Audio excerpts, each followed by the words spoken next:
Hi, and happy 2019. This is right now, and it is currently right now. Whenever you're watching this, that cannot be in dispute. So hello, this is Adrianne, I'm Drew, and we have no Brian, but we're going to clinky it up real quick and be with you here for a little while during this Wednesday morning. And we're going to talk about some New Year's-y stuff and some booky stuff.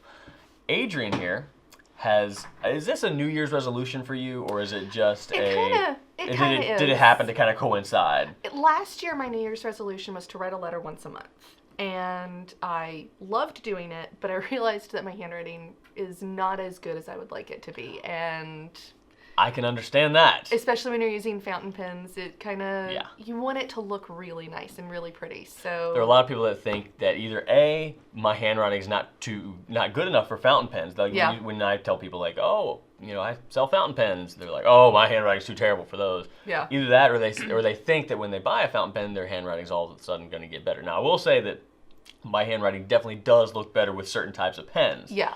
But it definitely doesn't fix the problems that are still there. So yeah, for me, it definitely makes me write in cursive, but I realized that I kind of do this weird hodgepodge of half cursive, half print, and it's not.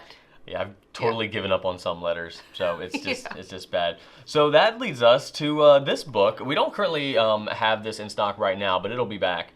So check out the product listing and sign up for the wait list if you're interested. But this is The Art of Cursive Penmanship by Master Penman Michael Sull. Yep. And if you've ever frequented some of the larger pen shows, you've probably seen him around. Usually wears a bow tie. Really charming guy, and more or less a living legend in the writing community. Yeah.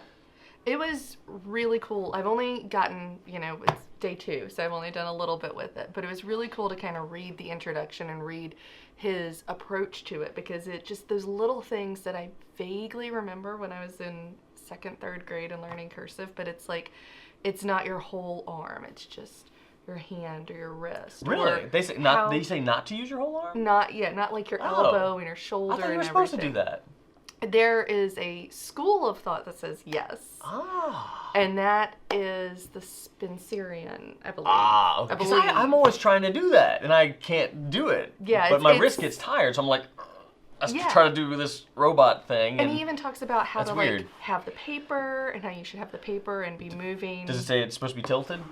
I haven't gotten that far Okay, yet. okay. He just talks about how important the paper position is. And how important it is how to hold your pen, which is why I like the Lamies for what I've been practicing, because the little grip. grooves. Yep, it makes you hold your grip better. Nice. And also I realized a lot of the times when I'm starting with letters, I was doing like a tail. Yeah. And a lot of letters in American cursive don't have that tail. And is that what this focuses on? Yeah, American cursive handman. Cool.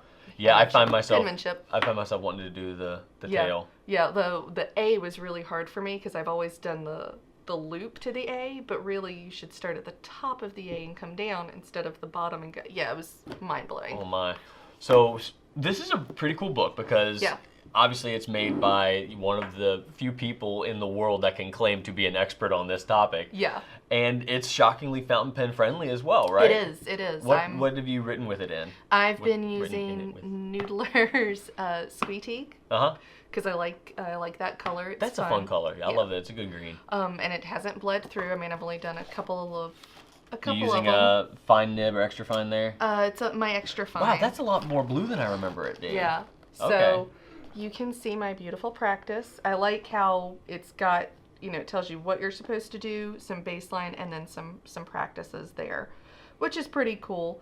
And it just talks about repetition. He says plan to spend about 30 minutes a day working on this. And it's muscle memory and repetition. So what's your biggest takeaway so far? Like, I know you're just now into it, but have you had a wow moment? So far, I think the wow moment is I was close on a lot of my letters, but just looking through the model letters, I see those little extra tails that I've been adding that are they make more work for me when I'm writing. Or if you start the letter the right way, it's not as tiresome. I just briefly glossed over, I think it was in chapter 4, about how the Q actually has been changed. Like, you know, the old-fashioned cursive Q used to almost look like a weird number 2. That's one of the ones I've given up on. And in American cursive, they've changed that to make it a little bit more like what we're used to seeing. So I want to kind of get into that. I'm really a dork about writing, and well, you're in the right place. See why. You're in the right job. Yeah. Do you have a letter that's just a total nightmare for you, or always has been? Maybe until you read this book. A total nightmare? Or just one that you can never remember, one that you always are challenged by. So super embarrassing. No, I haven't told you mine yet. Yeah. Well, my problem is cursive D and cursive G. Yeah, mine was gonna be G. Yeah. It's really hard because like sometimes I'll start to do a cursive D and I end up doing a G. So you're talking about capital G? Yeah. It's hard. No, my capital G. When I first started working here, this was 7 years ago. Or 8, closer to 8. Anyway, I kind of forgot how to do it, and I kind of had to remember.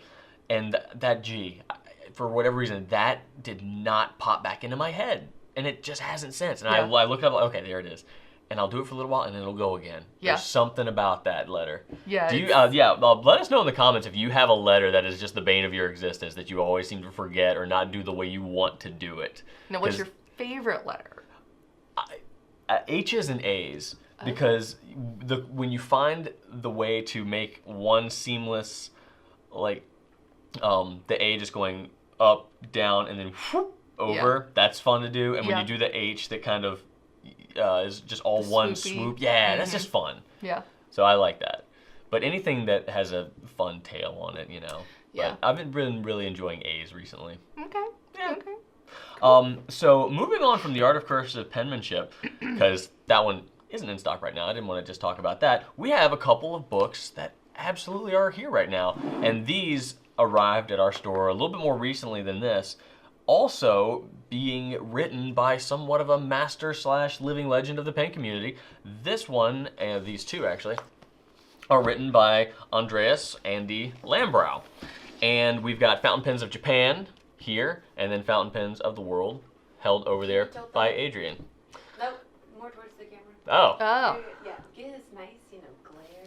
Oh, good. So, we are not known as booksellers here, as you know, but these are actually right in line with what I think is really interesting about our community. And really, if you're into fountain pens, you're probably not just into one singular facet of the fountain pen world. And perusing through these books, you see so many facets of the fountain pen world, the history, the inspiration, the design. And one thing that I've really liked seeing is how certain design elements follow through for so long. Yeah. And so he covers, kind of everything else in Fountain Pens of the World, and obviously Japan, there's just a ton to talk about. Right, the craftsmanship, the artistry, the national treasures, national legends. Absolutely. It's just so steeped in history, and it shouldn't be surprising, Japanese culture is just so rich, and they want that to come through in their pens. Even to this day, you look at how much they value attention to detail in what they produce in the fountain pen world. So these are extremely interesting reads, and they have photos in them that you just can't find anywhere else. What do you... Just say something, Andy. We can help you. However, people know you're there. Sorry.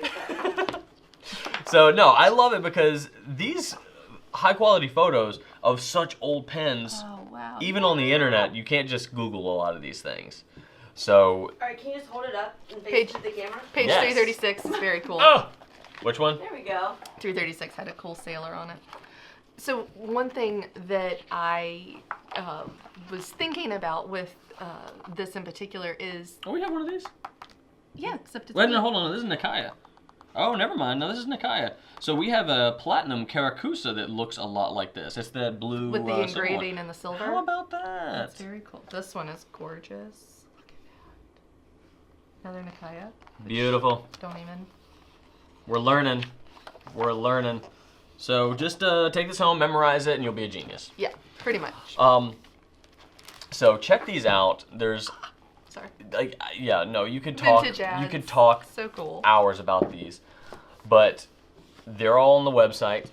And additionally, if you want some more book recommendations, right now, when Brian and I did our kind of New Year's episode, he went through and discussed a number of books that are particularly interesting to him, kind of businessy, self-inspirational books. So check those out as well, as long as we're on the book subject. So let us know what your most common writing challenges are. We can chat about that. We all have them. I have no shortage of them myself. I feel like I learn a new weakness every day. But yeah, we'll talk about them, figure them out, and we've got some resources to help you if that's your thing. Apart from that, here we are, there you are. Have an awesome day. Happy New Year. And Right on? right on. Right on. That's what we say.